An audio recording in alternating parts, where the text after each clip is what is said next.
stress, stress, stress. Stress is a versatile word that can be used in various contexts. As a verb, it means to cause physical or mental strain on someone, often due to work pressure, relationship issues, or other difficulties.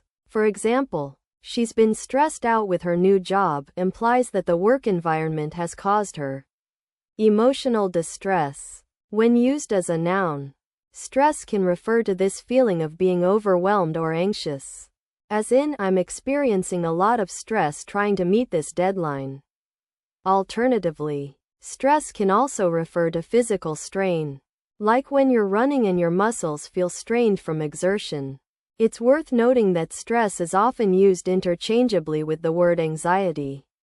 Although technically anxiety specifically refers to excessive worry or fear about something. The concept of stress is an essential aspect to discuss in various settings. In formal contexts, such as educational institutions or professional seminars, using stress can be practical for illustrating the psychological impact on individuals. For instance, during a university lecture on psychology, a professor might say, research has shown that chronic stress can lead to anxiety disorders if left unchecked. This statement is useful in an academic setting where understanding the effects of stress on mental health is crucial. In casual conversations, using stress can be practical for sharing personal experiences or offering advice. For example, when chatting with friends over coffee, someone might say, I'm really stressed about this deadline. I need to get my work done ASAP. This usage is common in everyday talk where people often discuss their daily struggles and seek help from others. In a social setting like a dinner party, using stress can be practical for relating stories or providing comfort. In business contexts, such as team meetings or customer service interactions, using stress can be practical for discussing workload management or resolving issues. For instance, during a project meeting, a team leader might say, to avoid stress among our team members, we'll need to prioritize tasks and delegate responsibilities effectively. This statement is useful in professional settings where understanding the importance of managing stress to maintain productivity is essential. So you want to know about that feeling when everything is just too much and your mind feels overwhelmed? It's like having too many things on your plate at once, work, school, family stuff, and you feel like you're drowning in all of it. You might start to feel anxious or on edge, like something is constantly weighing on your mind. It can be hard to relax, sleep, or even focus on one thing because there's just too much going on. This feeling is what we call a problem that many people face. And some common synonyms for it are frustration, overwhelm, or being burned out. But don't worry, you're not alone. Subsequent, subsequent, subsequent. Let's talk about the word subsequent.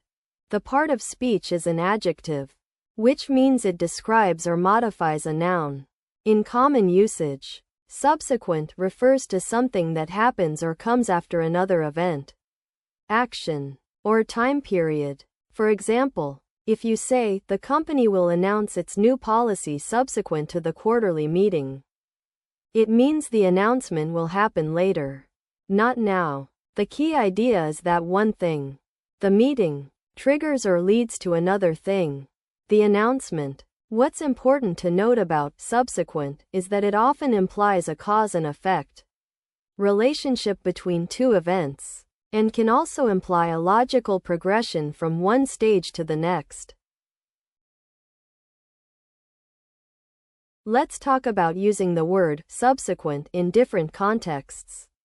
In a formal setting, Like a job interview. You might say, my graduation from college was subsequent to completing 2 years of coursework and passing several challenging exams. This sentence explains that your graduation occurred after completing the necessary requirements. Now, imagine having a casual conversation with a friend who's planning a trip. You could say, after we drop off our bags at the hotel, we can head out for some lunch, which will be subsequent to us arriving in the morning. Here, subsequent indicates that eating lunch happens after another event or activity. In an academic setting, such as a research paper, you might write, the subsequent analysis revealed a significant correlation between the two variables, suggesting a potential causal relationship. In this context, subsequent refers to what comes next in the logical flow of ideas, explaining that further investigation was conducted after initial findings were presented. So you're trying to figure out what subsequent means. It's actually quite simple. Essentially, subsequent refers to something that happens or exists after another event or action has taken place. Think of it like this. Imagine you go to a movie, and then afterwards, you get some popcorn. The movie came first. It was the initial event, and getting the popcorn happened after. That's what subsequent means. Mainly, subsequent is used to talk about things that happen in sequence, one right after the other.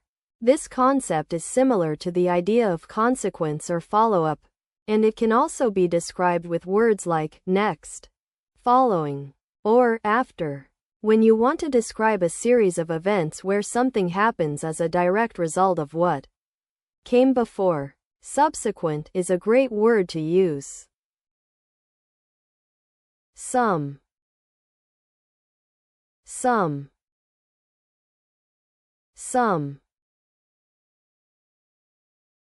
Hello there. Let's talk about the word some. The part of speech for some is a noun or a verb, depending on how it's used. As a noun, sum refers to a total amount of money or something else that has been added up. Like in the sentence, the sum of $100 will be donated to charity. In this case, it's simply the total. However, when we say, I'm going to sum up what happened last night, sum is being used as a verb, which means to give a brief summary or overview of something. This can get a bit tricky because, in British English, sum is often replaced with total, but both words are widely used in American English and other varieties. One special note about sum is that it's sometimes confused with the word sum, which means a small amount. So be careful not to mix them up. In mathematics class, the teacher asked students to write down their test scores on the board so she could find the average sum of all grades, which would indicate how well they performed overall. Later that day, while chatting with friends over coffee, Sarah jokingly said, I spent a small fortune at the mall yesterday and my credit card balance is going to be a real pain to pay off. What's the sum total of your shopping spree? One of her friends chuckled and replied, well, I only bought a new handbag and some clothes, so mine wasn't too bad. So, you want to know about that mathematical concept that helps us find the total value of a set of numbers? Well, let me break it down for you. The main characteristic is that it's like adding up all the individual values to get one big overall value. Imagine you have 3 boxes with different amounts of money in each. Box 1 has $5. Box 2 has $3. And box 3 has $7. If we want to know how much money we have in total, we can combine those numbers by adding them together, which gives us a grand total. This concept is often used in everyday situations like calculating the cost of groceries or the total amount owed on a bill. It's also related to other ideas like total or aggregate, and you might hear it called the addition principle, but the most common way to refer to this idea is probably with that single specific word.